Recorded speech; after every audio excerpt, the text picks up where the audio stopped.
Good morning, ladies and gentlemen. This is Eddie Marcus. Yeah, it's early in the morning, around something after 3.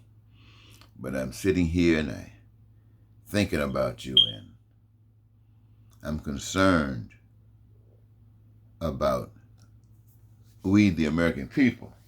I really am. And I don't have time to get up and go and wash my face. I might forget what I'm trying to say. So I want to say it to you. When I talk to you about this wonderful life, and I do mean it, I really do mean it, ladies and gentlemen. I've walked through many cities, and I've seen some of the landscapes.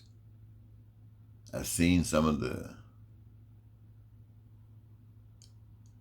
uplifted, facelifted communities, and I've seen some dilapidations. I've seen when it's either or. I've seen when people or systems are at odds with one another. When one rises to an occasion, it appears as if the other is diminished, or vice versa. And it seems like everybody wants to go to a certain place, and it's an impossibility to get there. It seems as if everything is based upon taking advantage of another. And it's true, ladies and gentlemen. When you really get down to it, it's like a game. It's like a football game or a basketball game. It's just like there gotta be a winner. We are there for supporting our winner. And we feel almost destroyed when we lose. That seems to be the way of life. If you go to a game and it comes out a tie, a draw, it seems as if, even though the game is good, it's like everybody's disgusted. No winner. We'll get you next time. When, to me, you can have the greatest game when there are no winners. My. I mean, how good can you get? You can't beat that. But yet, someone says, wish we can, and we try everything we possibly can to do just that. The point that I'm trying to make, ladies and gentlemen, is this, is that we live in a society, not just here in America, but all over the earth. We really do. And each of our societies represents a perspective that is not universal, and yet is designed to affect everyone's life.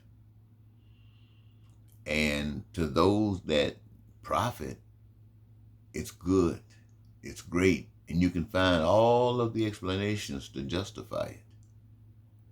But to those that it does not benefit, it's just as devastatingly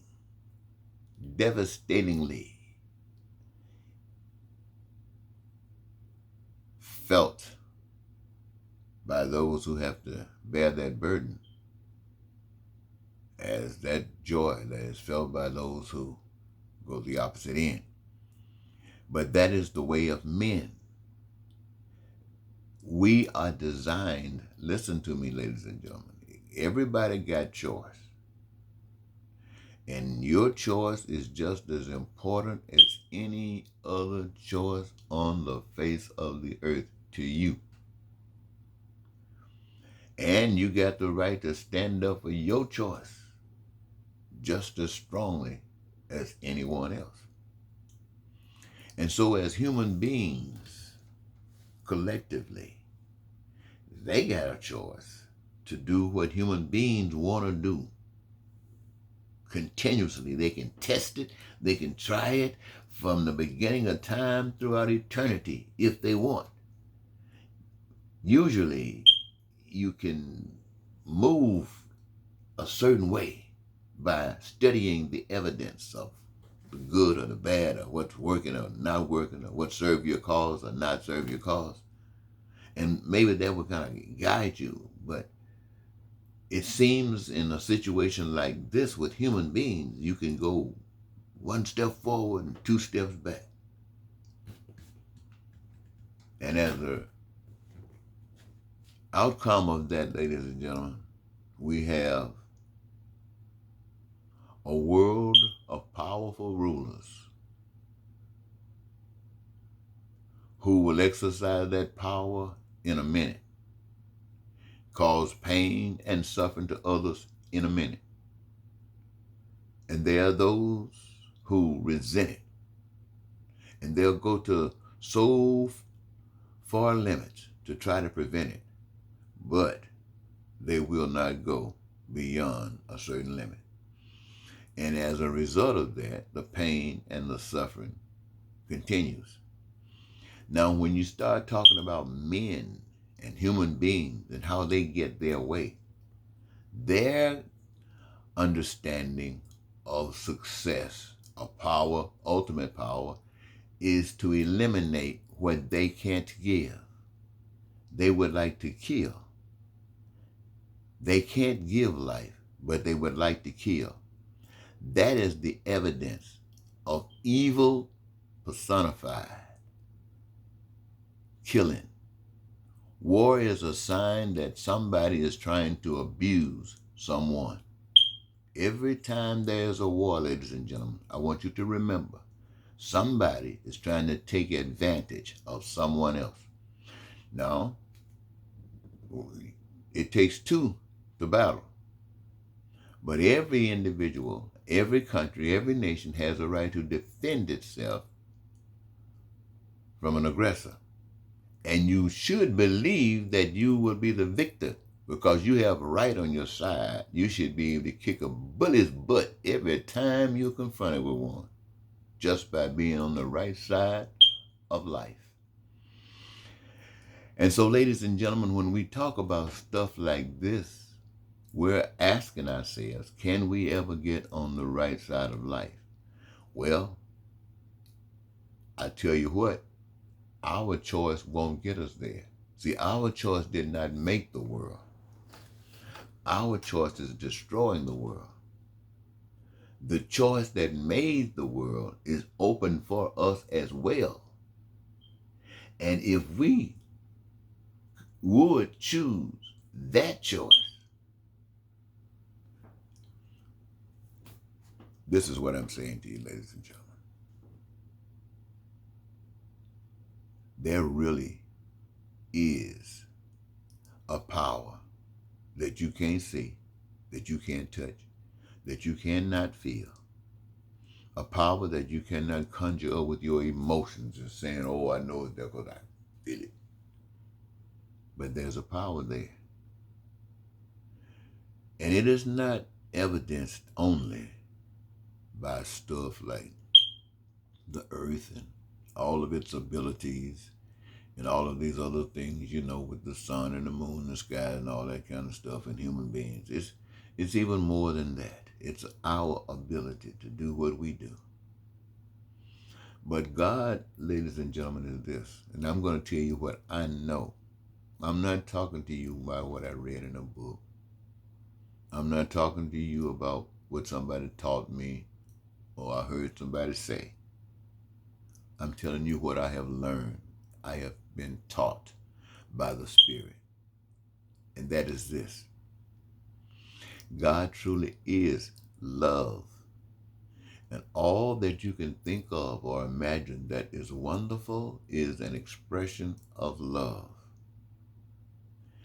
And the hardest, the worst expression of love is hell. Some people reject love so until hell seems to be a place that they can feel comfortable at, just knowing that they can resist love. But a lot of people follow people who don't mind going to hell, creating hell. And they just follow these people right in. Before they know it, they're caught up in something and they might not get out. So I say to you, ladies and gentlemen, the whole purpose of in this world is for us to learn love. Love makes us ready for the will of God being done on earth as in heaven. Love makes us ready for heavenly things. Love is not killing. Love is giving. Love is living. Truly, God has made us to be vessels, one unto the other. We are to be gifts of God to each other. Can you imagine what it would be like being a gift, me being a gift to you of God? Now, whatever my capabilities are, my abilities are yours for the benefit of what it is that you want, need, or desire. This is what we are to one another by God. And those little things that we have been taught in the world that we have accepted as being normal will never allow us to have peace and prosperity and freedom and joy of life and the fulfillment of our dreams. So what I'm asking you to do, it crossed my mind a couple of times while I've been here talking. What am I truly asking you to do? I guess I'm trying to ask you to, maybe you should be converted. What I mean by being converted, the reason I talk to you about God is because I came into a situation where God and I had to come together. Me, a physical being, came together with a spiritual reality. That spiritual reality did something for me that I couldn't do for myself. That spiritual reality did something for me that no human being alive could have done for me. I sit on this bed this morning with my ugly face, a guy who calls himself spokesman and advocate, basic human rights for all people.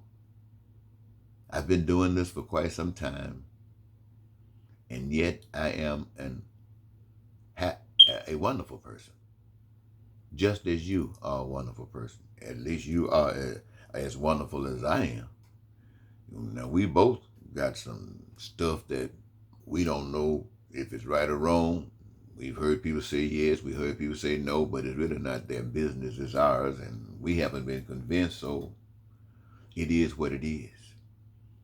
But I sit here on this bed today and tell you that those things that you pray for, like for instance, a lot of people are praying for this coronavirus.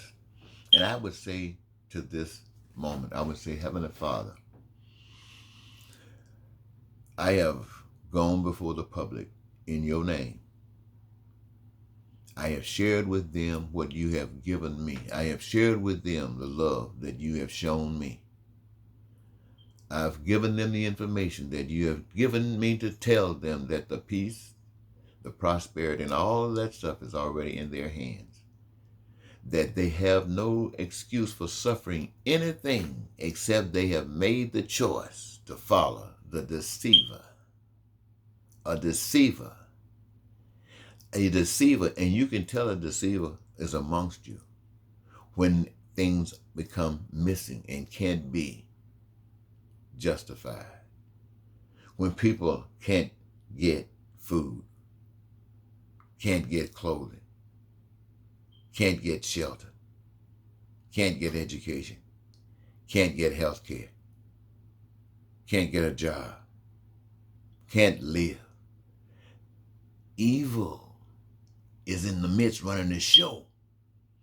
And it continues because all of the good people on earth do nothing. and evil prevails.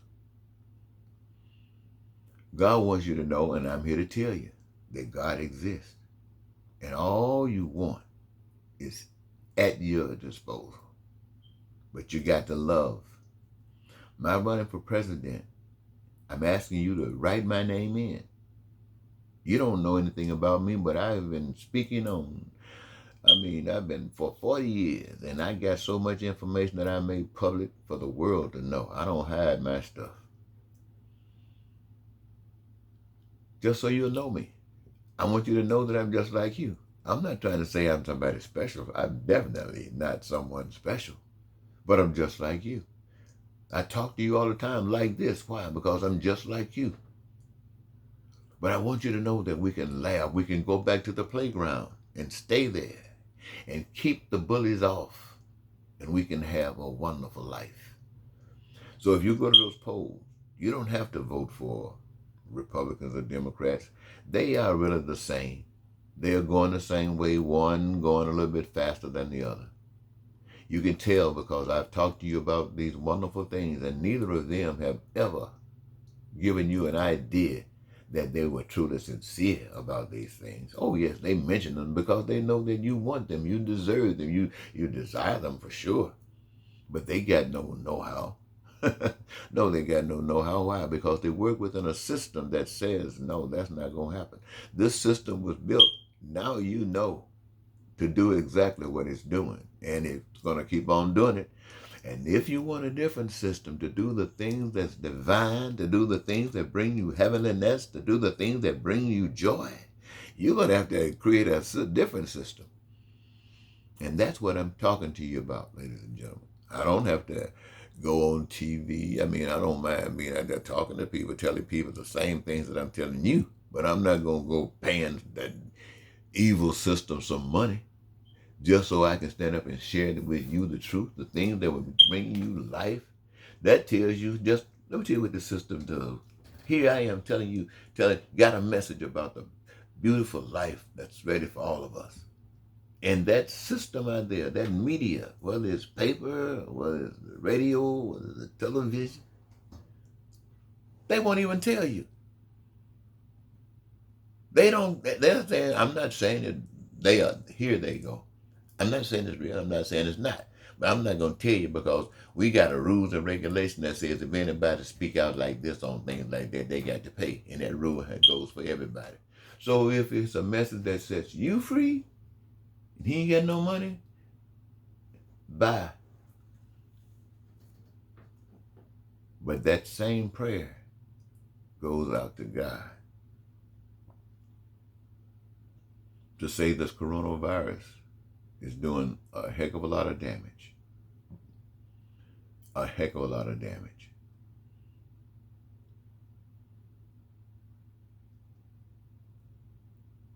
It would do well, I believe, especially since I have lifted your name up beyond all names. I have lifted your name up in your way as being the only way.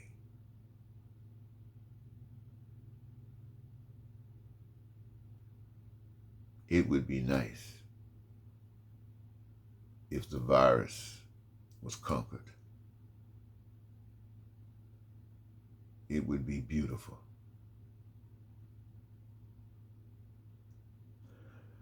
So, ladies and gentlemen, you got what I've shared with you this morning.